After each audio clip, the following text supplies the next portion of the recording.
Masakit ba ang biti mo? Oo, medyo. Dapat hindi ka na nagsusuot ng high heels. Halos buong araw ka nakatayo.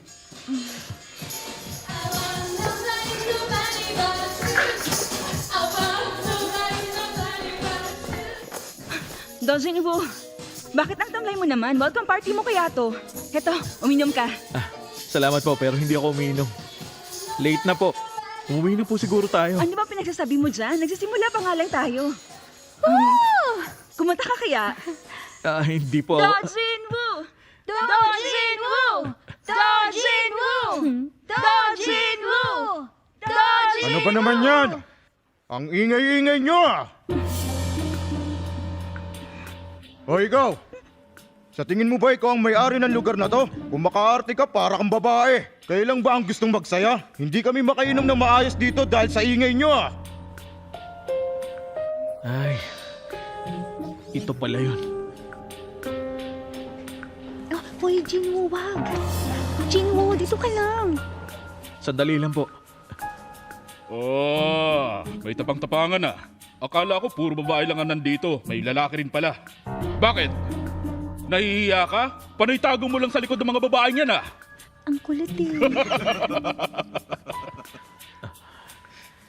Alam mo pare, dapat ka lang magsaya. Napapalibutan ka ng maraming babae. Ang swerte mo. Ha? Ha? Ha? Sir, huwag sana tayo maging bastos. Pasensya na, pero ayoko kasi ng mga karahasan. Ang karahasan ay para lang sa mga hindi sopistikado. Oh, hindi sopistikado? Tama. Pwede naman nating... Wala pala to eh. Sandali lang! Jinwoo! Jinwoo, gising! Jinwoo! Jinwoo! Ay, salamat naman. Okay lang ba si boss?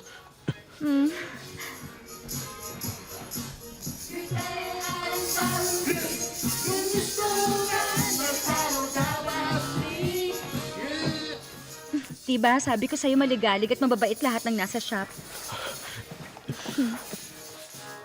Kung ganun, ano kaya yung nakita ko kanina? Kumusta ang ulo mo? Nauntog mo yata ang ulo mo ng malakas na natumba ka kanina. Ano, masakit pa ba? Dalhin pa ba kita sa ospital? Wag na. Okay lang ako. Hoy, Jinwoo!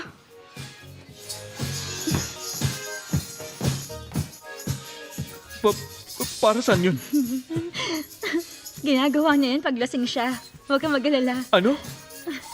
Hiyang! Ay, Saan ka pupunta? magpapahangin lang muna siguro ako sa labas. Ang ingay masyado dito. Sumasakit ang ulo ko. Samahan na kita.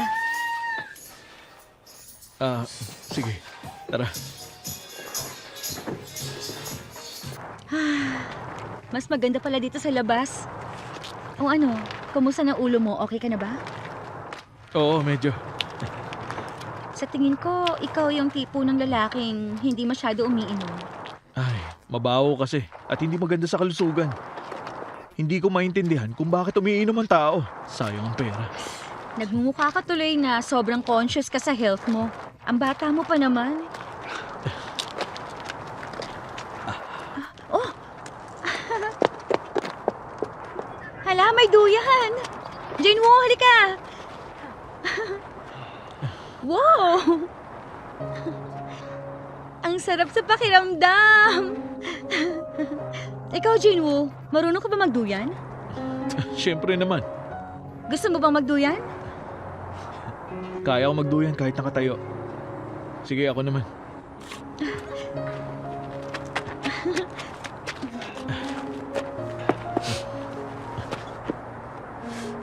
Dapat dalawa ang tao magkasama sa ganitong pagduyan. Teka. Sasamahan ba kita? Mag-iingat ka.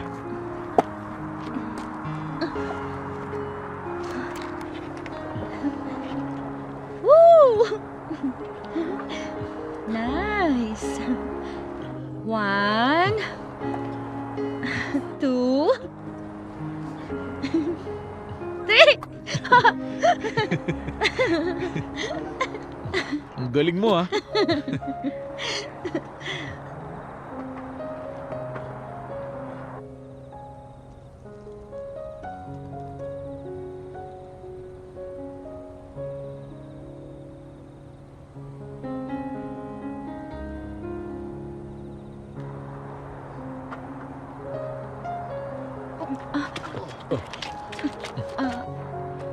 Nakapagpahangin naman na siguro tayo, no?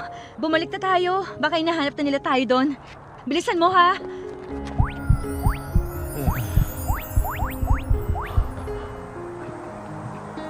Ano ba tong ginagawa ko?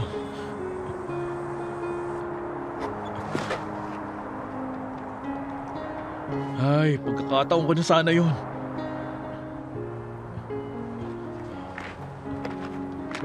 Hintayin mo ako!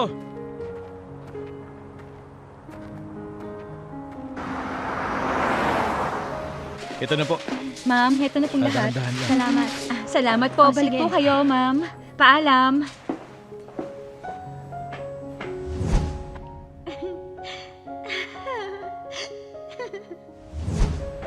Ano ba tong iniisip ko? Tumigil ka nga, Dojin mo. Aray.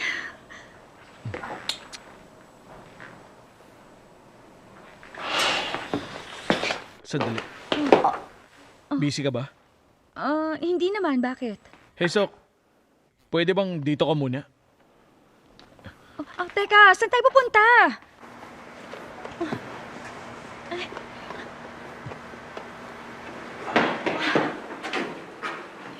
Bakit tayo nandito? Anong size mo? Ano? Yung size ng paa mo. Di ba sabi ko sa'yo, huwag kang na magsusuot ng ganyan. Hindi ka nakikinig sa akin. Ito, maganda to. Umupo ka.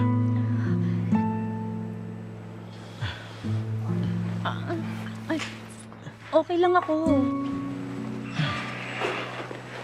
Okay.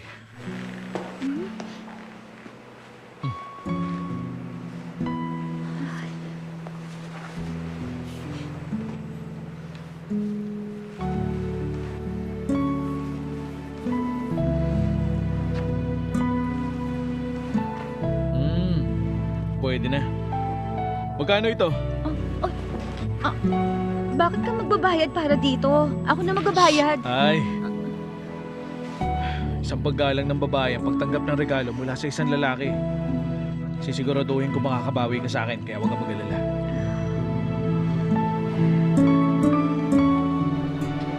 Kailangan natin bilisan.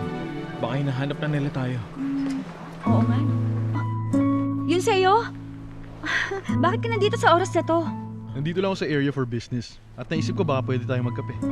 Nasa lunch break ka pa, di ba? Oo. Tara, kape tayo. Salamat. Hoy, cutie. Umamin ka nga sa akin. May gusto ka kahiyong, no? Hindi naman. Mabuti naman. Kasi may jowa na si Hiyong. Kaya ikaw rin, kawawa ka lang pag nagkataon. Ay, parang hindi ko kayang makita kang ganon. Sinabi ko nang wala eh. Alam ko yung nararamdaman mo. Andito ako sa punto ng buhay ko na walang espesyal na tao sa akin. Ang lungkot ng buhay ko, di ba? Huwag ka mag-alala. Magkakaroon ka rin ng isang magandang proposal sa isang tao. Proposal? Alam mo, medyo kakaibang lalaking ito. Magpo-propose siya sa'yo ng sumasayaw at kumakanta. Ikaw talagang bata ka. Ang cute mo kahit nagjo-joke ka. Wala kang magagawa kasi ikaw pa rin ang cutie ko. Seryoso yun. Pagod na ako. Masyado ka kasi masipag ngayong araw. Ikaw rin naman. Magtrabaho ulit tayo ng mabuti bukas.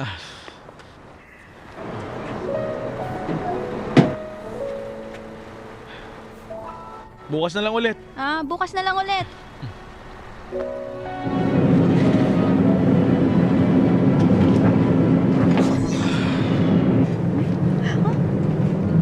Sumasakay ka rin dito? Minsan lang. Talaga? Bakit hindi naman kita nakikita dati? Teka nga, hindi ka ba sasama sa kanya? Yung boyfriend? Nakita ko naman na siya kanina eh. Tsaka may gagawin siya ngayong gabi. Oo nga pala. Kumusta yung ulo mo? Parang nagkaroon ka ng bukol na malaki. Tanda ko pa naman ang pangalan, address at birthday ko. Nagana pa naman ang mga daliri ko sa kamay at paa.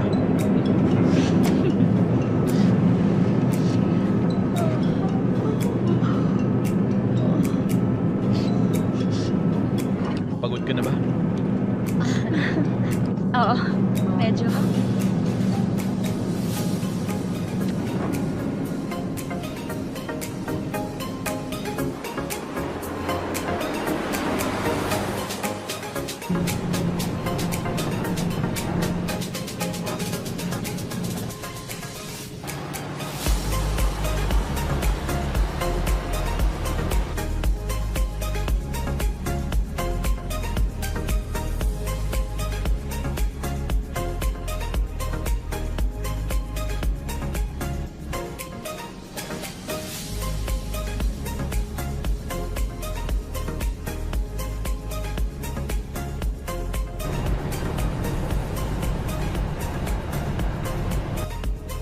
Okay, Dojinwo. Para lang naman to makita ang future niya. Tama.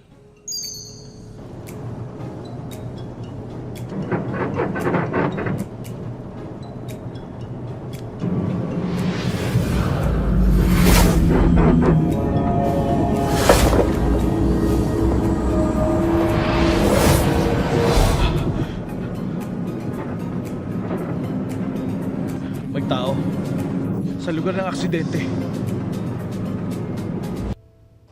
Ano? Anong ibig mo sabihin?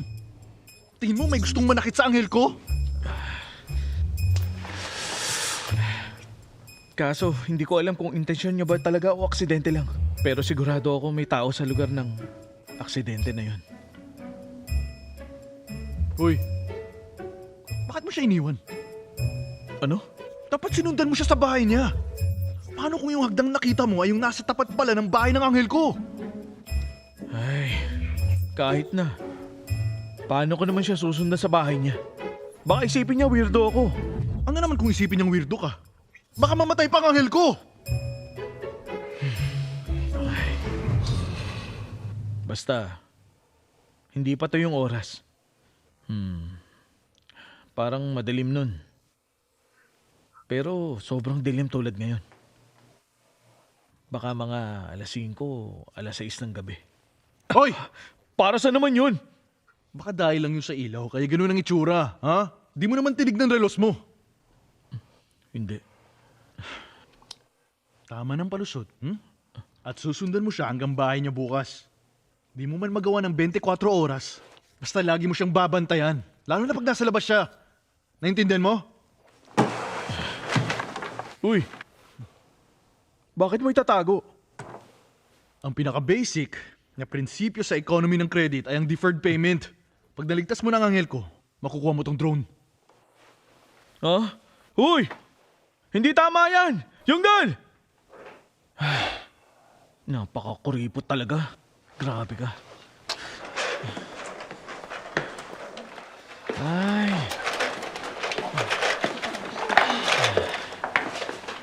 Miso. Pwede mo bang sabihin kay boss na wag nang pagawa sa akin to? Lalaki nagbibigay ng sample sa gitna ng daan. Alam mo bang nakakahiya yun? Wala kang alam. Mas malaking factor kapag gwapong tulad mo ang nagbibigay ng sample sa mga babae. Hindi talaga maintindihan. Excuse me? Ay. Anong kulay kaya ang mas babagay sa akin? Tingin mo? Ay, anong alam ko dyan? Kahit anong kulay naman, bagay na bagay sa'yo. Salamat! Walang anuman. Kunin ko na sa parehas! Kita mo? Siya nga pala. Saan ba pumunta si Hiyong? Sawa na ako sa paghanap mo kay Hiyong. Maaga siyang umalis kasi may lakad siya. Oh, alam mo na yon. Ay, lagot na naman ako kay Yong dahil pag umuwi ako mag-isa. Dojinwo! Bakit po, ma'am? Siguro magaling ka sa computers, tama? Ayaw mag-start kasi ng computer ko eh. Tara, Sige po.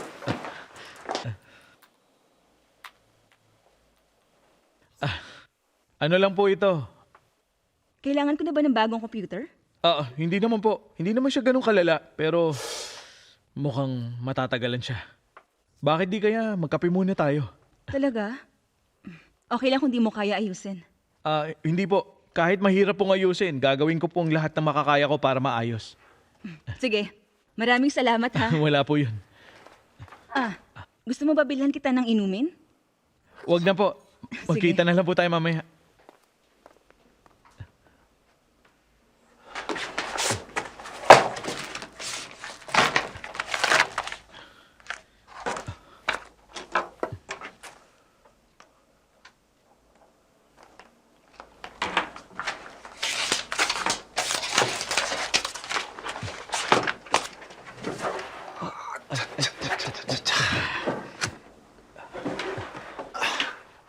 Ma'am, tapos na po.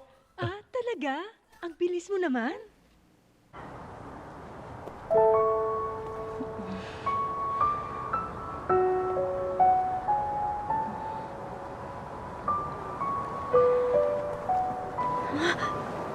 Okay lang ako. Huwag mo nang tanggalin. Madali makakuha ng sakit pag malamig kakatapos mo lang mag-inom. Bago ba yung sapatos mo? Komportable to suotin eh. Kahit na. Mas maganda pag naka-heels ka.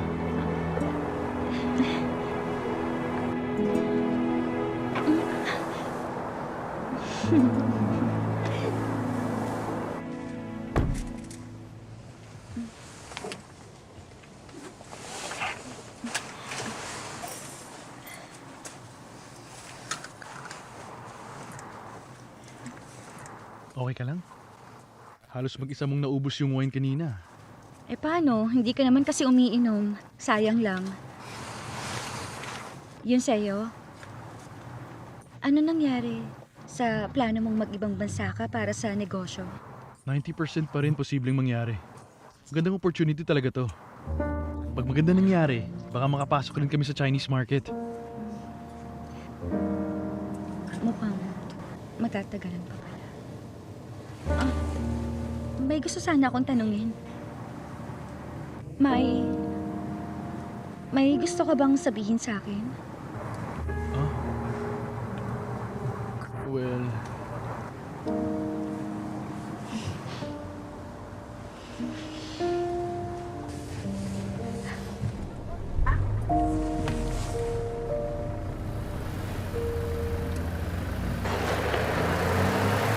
Ganda dito siguro.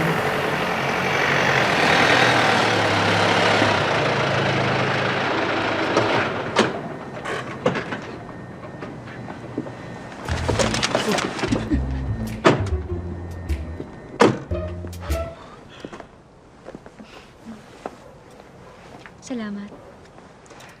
Sige na. Nag-enjoy ako ngayon. Una na ako. Hiyong!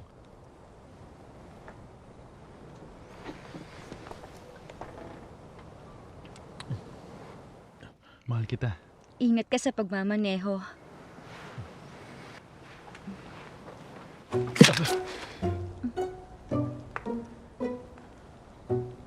Dojinwo?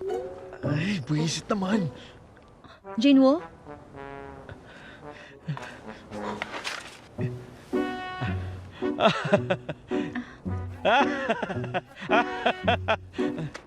Ikaw pala yan. Hi. Akala ko, makakasagabal ako sa lovers. Alam niyo na, pasensya na kayo. Wala naman kaming ginawa. Eh ikaw, anong ginagawa mo dito?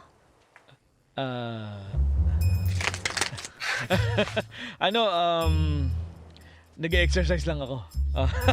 Exercise sa gabi. Ganda kasi ng panahon ngayon eh. So bali, doon lang ako nakatira sa baba. Doon sa baba. Siya nga pala, siya si Yun Seo. Ito nga pala si Dojin Woo, katrabaho ko. Hello sa'yo. Paano, una na ako? Sige, paalam sa'yo. Tawagan mo ko pag uwi mo.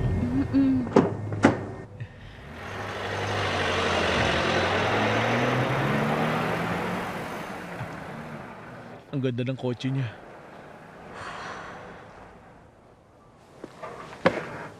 Aba, ang lalim naman nun. Hindi ba kagagaling mula sa date? Ay. Gusto kong pumunta sa Namsam Tower.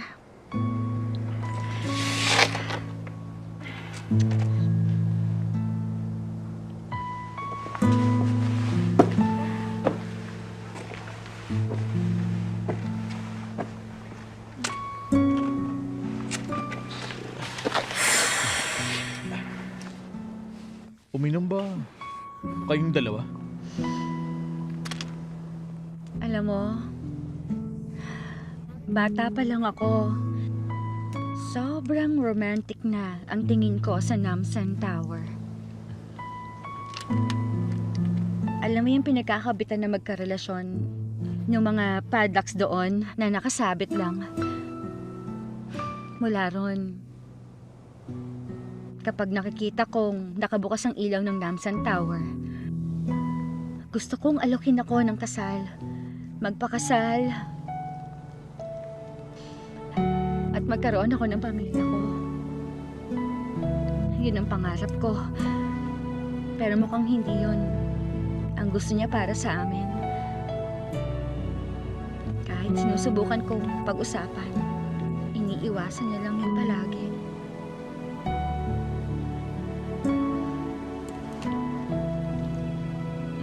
Para sa mga lalaki, ang babaeng gustong-gustong magpakasal, hindi magandang tignan, ano? Hindi naman sa ganun. Alam mo, kung mahal ka talaga niya, sigurado akong may rason siya. Kaya, wag mong masyadong i-down ang sarili mo. Lagi mong tatandaan. Karapat dapat kang mahalin.